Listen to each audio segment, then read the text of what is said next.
Well, welcome back to 90.9 The Bridge. And we've caught up with a lot of artists over the time that we have been hanging out here in the basement. And I have another who joins us on Zoom who is an adopted Kansas Cityan within the past couple of years. We're going to find out all about that in his story.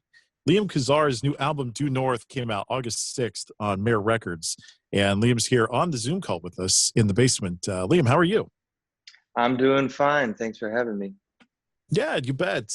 We've really enjoyed Frank Bacon, which is our first sort of glimpse at your music, and we've really been appreciating that over the past couple of weeks. So, congrats on the album release. Oh, thanks.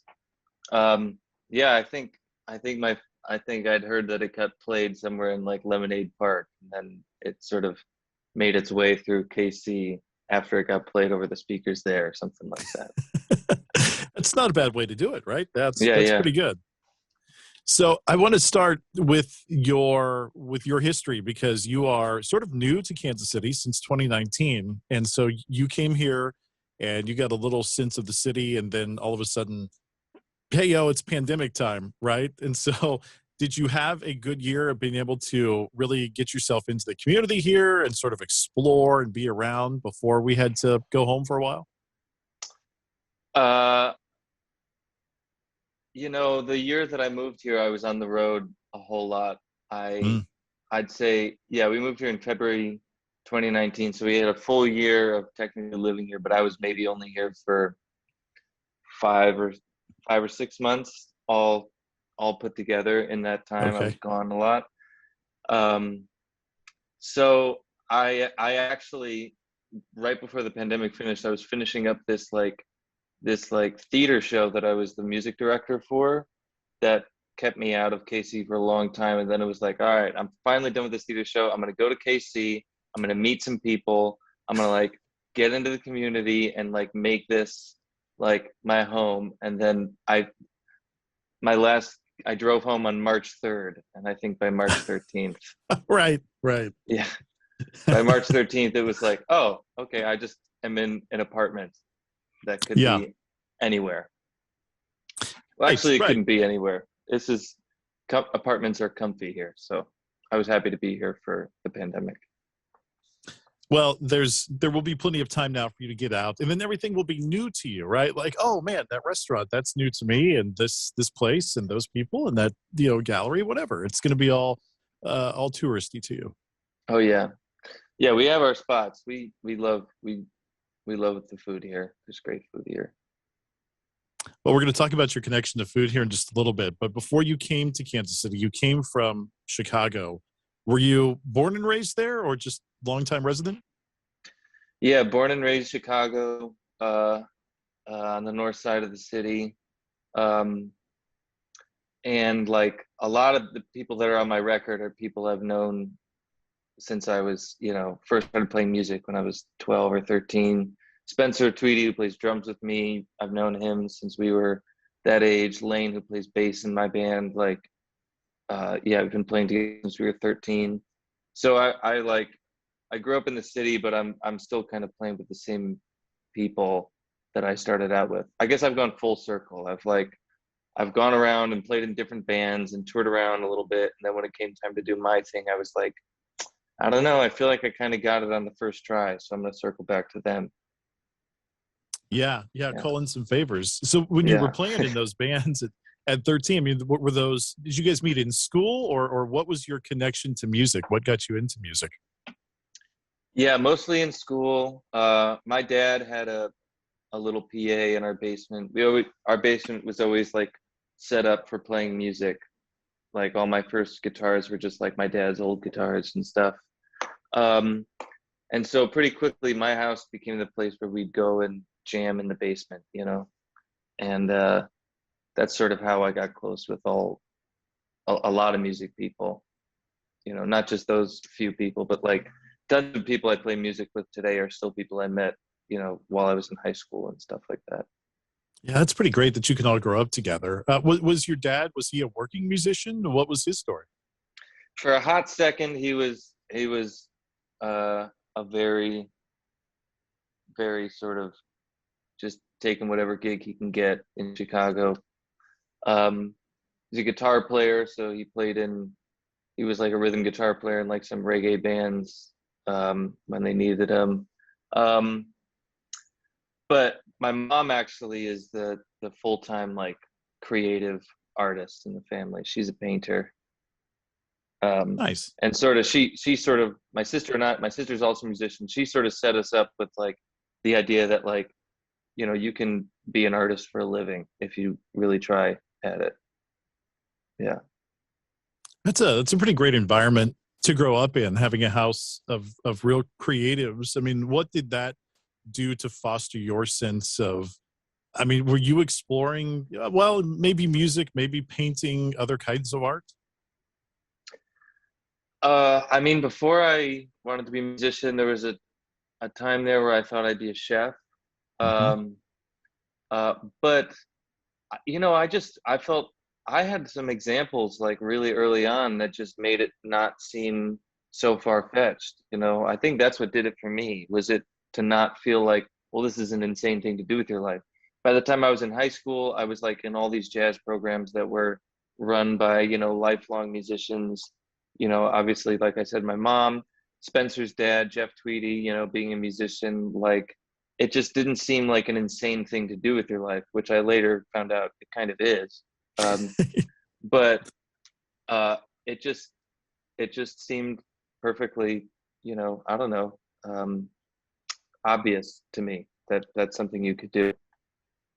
Yeah. Well, and just like I imagine, you know, kids who have quote unquote famous parents. I mean, was there any thought given when you're with Spencer, or perhaps you're going over to his house or hanging out, and you're like, well, you know, Dad's in Wilco. I mean, you were just so used to it at that point that wasn't, you didn't give it a second thought.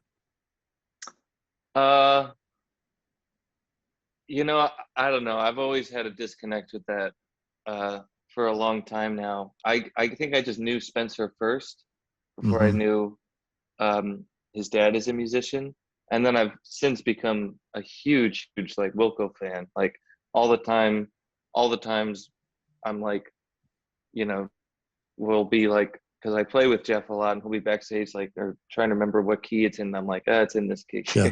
because I'm just a huge fan, and I know so many of his songs. But I don't know. There's just always been. I met him as a person first. I didn't know him as a rock god or anything. And then I knew his son even before that. So I don't Yeah. know. Yeah, no, I think that's an interesting dichotomy for people who sort of grow up around it, and you get this sort of detachment from the quote unquote fame or the rock star life. What were you listening to as a kid? What kind of music were you making back then? What inspired you?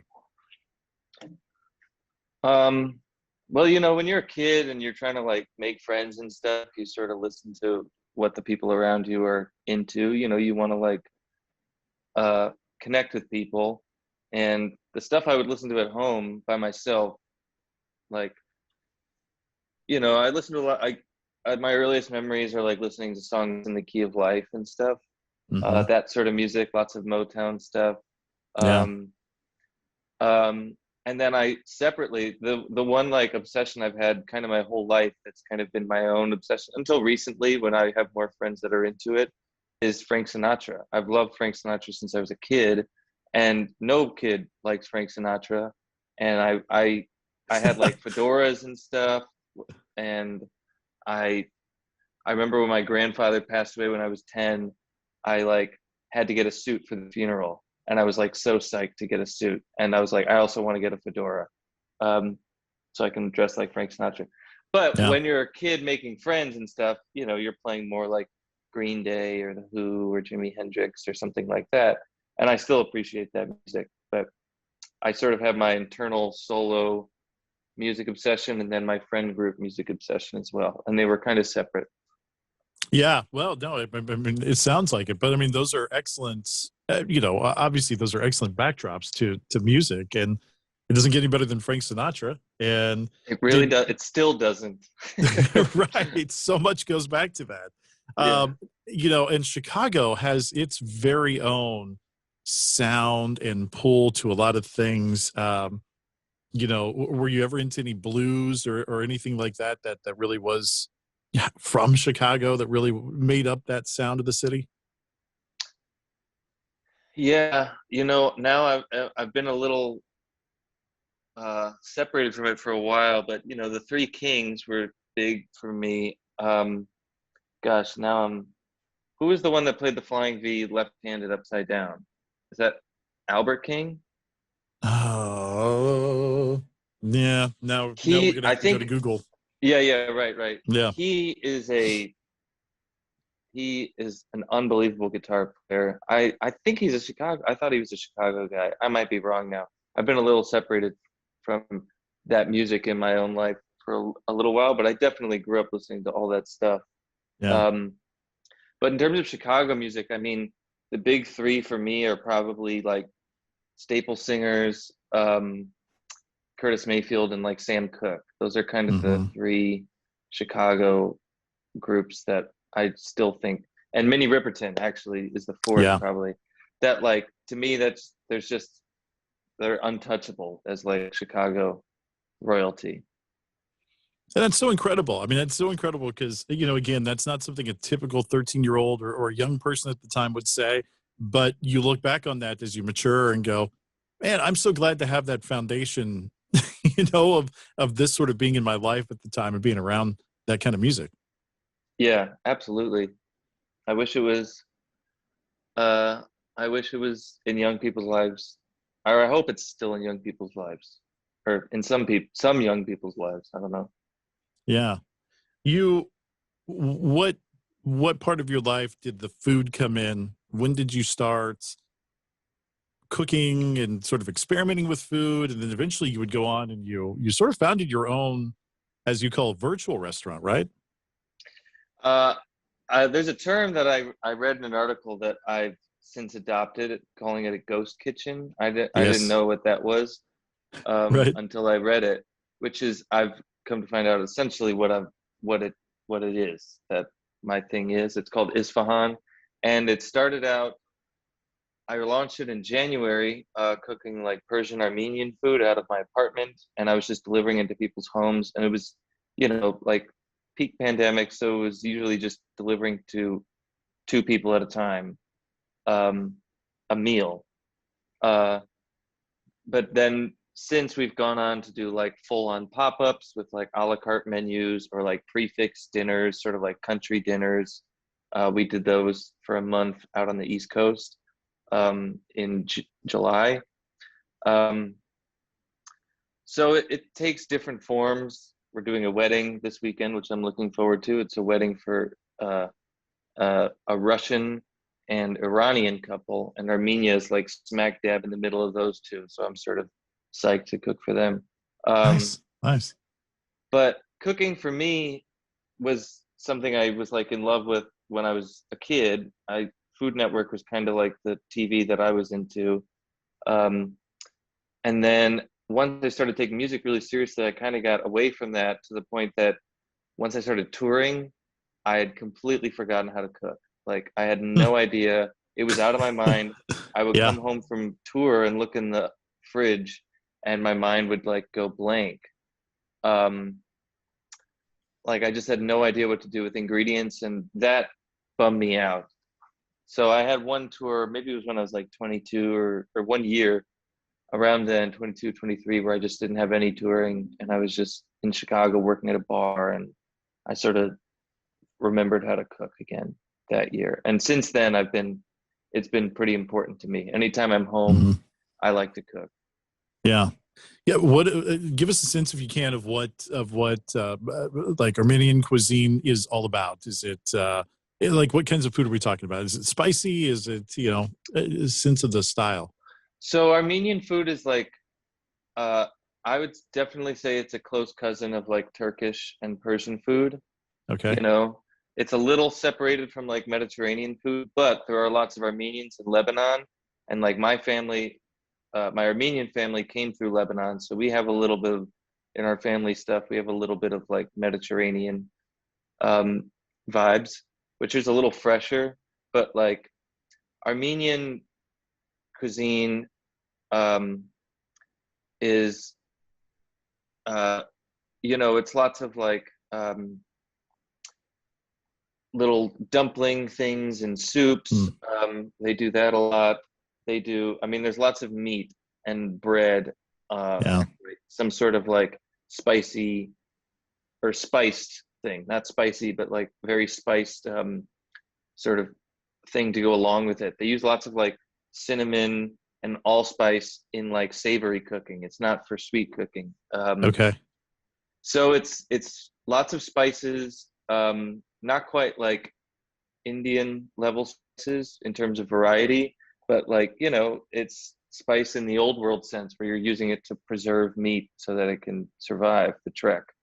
And then Persian food is a similar thing, but it's a little bit more bright. It's a little more tart. And it's, I would say there's also more like fish and seafood things going on in Persian food, which I like. So, Okay, yeah. gotcha. And I was going to ask you if that's still active, if that's somebody can, you know, because I'm hearing this, I'm kind of getting hungry myself. I'm like, is it available now? Or are you still in business? Yeah, I think I'll do a good amount in the fall. I was taking sort of a month off. Out on the East Coast, man, like just beating my knuckles down to the bone, and my wrists Yeah, hurt, my elbows hurt, like working in prep kitchen. I just don't have the muscles to preserve my body well enough to do it nonstop. Um, so I took a little break. You know, I've got music things going on. I just did some shows, and I have a few more shows. But in the fall in Kansas City, I have some plans to do some more delivery and hopefully do some more like prefix dinners, that people can sort of keep their eye on us on Instagram at Eat Isfahan, or our website is eatisfahan.com. yeah, that's very cool. I love that. I love that. And it's yeah, I've got to imagine that's two different sets of muscles, right? Like playing music and performing, and then preparing food and cooking. Those are kind of two different sets. Yeah, except the cooking muscles tend to brutalize the playing muscles. Yeah, I came back from yeah, the East Coast and my wrists were hurting so much that I couldn't play guitar for more than like 15 minutes. So then I was just like, all right, I'm taking a week of just like I'm not using my hands, I'm not cooking anything, and then I started to feel better and I was able to play again. yeah. You got to watch that, man. That's I crazy. know, I know. I need to start doing some body work things because I love both those things, but music and food is both tough on the wrists. Anyway.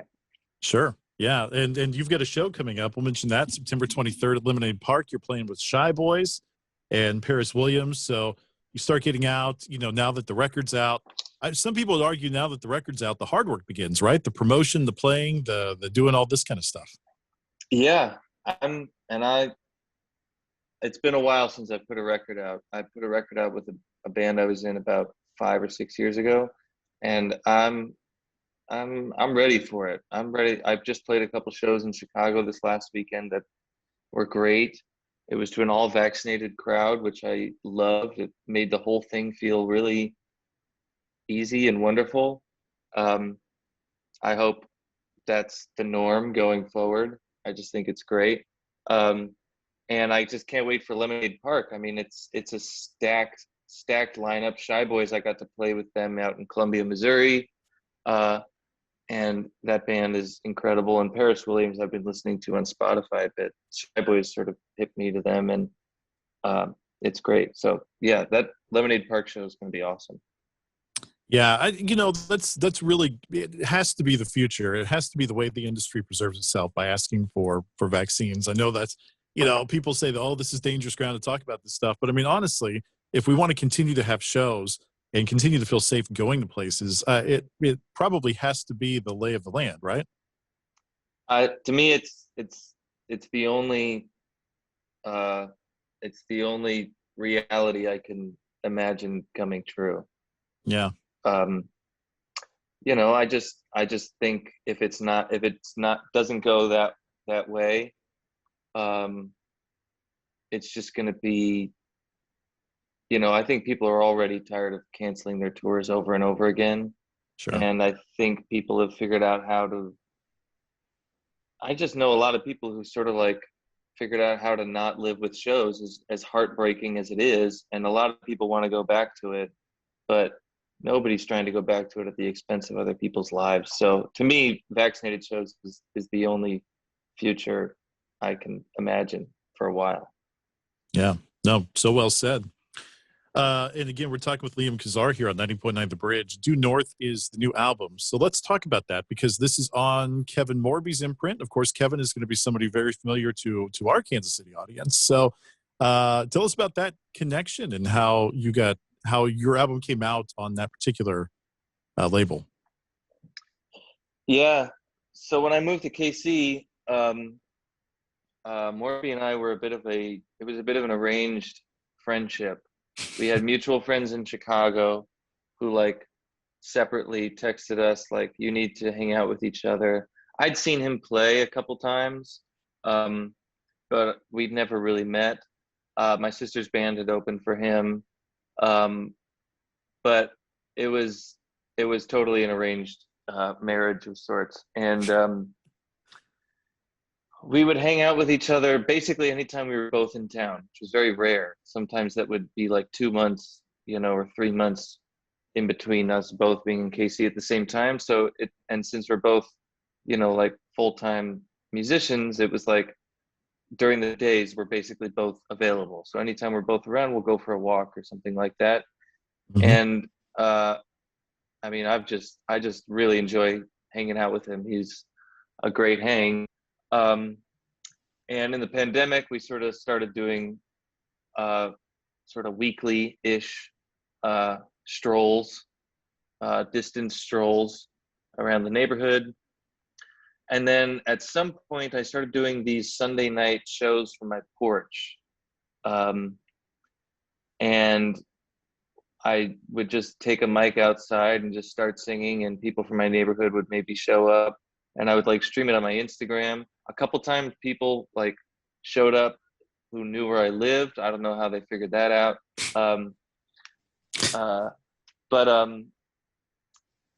Yeah, they showed up with like a picnic blanket and everything. That was kind of crazy. But then I invited Kevin and Katie one time, and they came, and they brought lawn chairs and everything, and they sat out, and I play for like a couple hours. I play like old standards or whatever, just originals, just whatever I can remember. Yeah, I think that according to him, that's what was sort of the nail in the coffin on this guy might be somebody I want to put out a record with. Yeah. Yeah. That's a lot of fun. I mean, there is something to that can-do spirit that all came across during the pandemic, right? Like, still a way to practice your music chops, still a way to get in front of people and somewhat perform, even if it's digitally, for a while. But it sounds like you had a couple of, human visitors or internet sleuths or whatever. I'll take it. I think a lot of people, kind of felt that way. Any way to keep practicing the art. Yeah, there was a lot of beautiful ways people connected during this whole thing that I think we can take with us, but no Zoom parties. I am not going to Zoom parties ever again. Amen. Yeah. Awful. Truly awful. No, I hear you there. We're all going to be zoomed out by the time this is over for sure. Mm-hmm. There are a couple of people in your sphere of music in Chicago and helping you put this record together as well, or people that you've played with before that are going to be familiar to the Bridge audience. I mean, obviously Spencer Tweedy, and Jeff Tweedy in that sphere, but Vic Mensa you've played with before, and Sam Evian, I read, helped you sequence the album and put that together. And Sam's an artist we're also enjoying right now with some new tunes here on the Bridge. So kind of cool to see some of those names pop up. Oh yeah. Well, Vic and I went to high school together, and we were in a band together called Kids These Days. Yeah, so like, and Macy Stewart, who's in Ohm, was in that band as well. So that's just like a community in Chicago. That band doesn't exist, but for the most part, all that sort of community of people is still like in each other's lives, whether just as friends or as collaborators or something. But then Sam Evian is like a friend I met, just through mutual friends. That's like just sort of a road friend. Someone Hmm. I toured with at some point, then started playing in his band. And when he would come into town, I would hang out with him. And then I met Sam, and now I am super close with Sam and his partner Hannah. My partner Tara and I have been out to their place a few times, and we went out there to mix the record. And yeah, he just had a vision for how the record needed to be sequenced, and he just like, I just sort of let him have it, because I found it really sort of, only a few people I felt like recognized what I was trying to do. The guy who produced the record with me, his name's James Elkington. He really knew what I was trying to do. Um, and then I think for the most part, everyone who played on the record did. But Sam was the only person who like didn't really play on the record, but that when I would show them sort of like rough mixes and things, they just got it. Like immediately, they just knew exactly what it was that I was trying to make. And so I sort of had showed him something in like 2018 or 2017 or whatever. I'd been working on this record for a long time, and I just sort of put that in the back of my mind of like, he sort of figured out what this record is almost immediately. So I should circle back with him once I am ready to sort of put the wrapping paper and tie the bow on it, you know? And that's what I did. Yeah. Yeah. Oh, that's And great. I mean, yeah. his music, his new record that's coming out, it's unbelievable. He is just making my favorite music in the world right now. He's so good. I love it. That's a great endorsement. I love that, and we have also been loving it as well. And I love the, if you were to trace like the family tree of bands, like you were talking about, like a certain band may not exist anymore, but those people went on to other projects, and then you met friends of friends through them, and then somebody helps you with an album. I mean, I love that sort of tangled web of the music community. Yeah, you know, I do too. I mean, it's also like a survival technique to a certain extent. Like when people are starting out with their new band and whatever, you know, uh, after maybe they were in a bigger band, or you were running around the country, staying in hotel rooms, and then you sort of have to start over again. You know, if you have a network of people that you've been close with, they can help you find, you know, what's the good what's the good small, you know, 80 cap venue in your town that I can bring my new Hmm. band to. You know, can we crash on your couch? And like, you just sort of have to have faith in the community, that it's all sort of, everyone's sort of a net gain. Yeah, Um, absolutely right. All boats rise, right? exactly. Yeah. I don't. I would have given up on this a long time ago if it weren't for all the you know, couches and sweet people that I've got to stay with along the way. That's, you know, because you just can't do it in those early days. Um, Hmm. you need favors, and so we try to put that forward. Anytime a band's coming through town, needs a place to stay, you know, stay here, because that's usually with people I know. You know, what, I've been so many tours where you're just staying with completely random people, you know. Yeah. So Yeah. yeah, You just show up and say, "We're here. We're here, and exactly, thanks for taking us in." exactly, yeah. Yeah. Oh, that's incredible. That's just awesome. Well, you know, as we close, you know, give us your spiel on Due North. I mean, tell us a little bit about the songs. Of course, Frank Bacon is one we've been playing in rotation here. But kind of set up the album for us, and somebody who hasn't experienced it yet, what can they expect? Well, I with this record, you know, it was sort of trying to explore um talking about things that you're scared about, but you know, with a backdrop of something that's kind of like joyful and fun to listen to.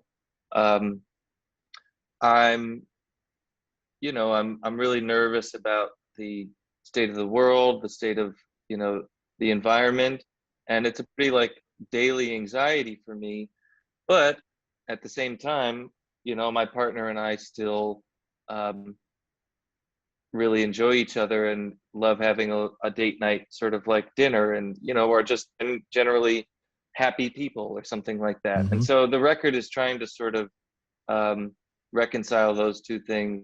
And I feel like I sort of reached for the more joyful things in the music, and with the sort of the more heart on the sleeve vulnerability moments in the lyrics, and combining those two and trying to make something that resonates but also gets a point across. And I think it starts out pretty fun, and even gets silly at times, which I like silliness in music. And then it gets it goes more down some more intense paths later on, I think. Yeah, yeah. And that's no, and it's a beautiful thing too, and we're enjoying it as well, and we appreciate you sharing that with us. And is it the case now where you've started to, do you continually write? Are you kind of looking towards the next album? I mean, how does that process go for you? I am continuing. I was in a writing zone maybe last November, so I have a batch of songs from there.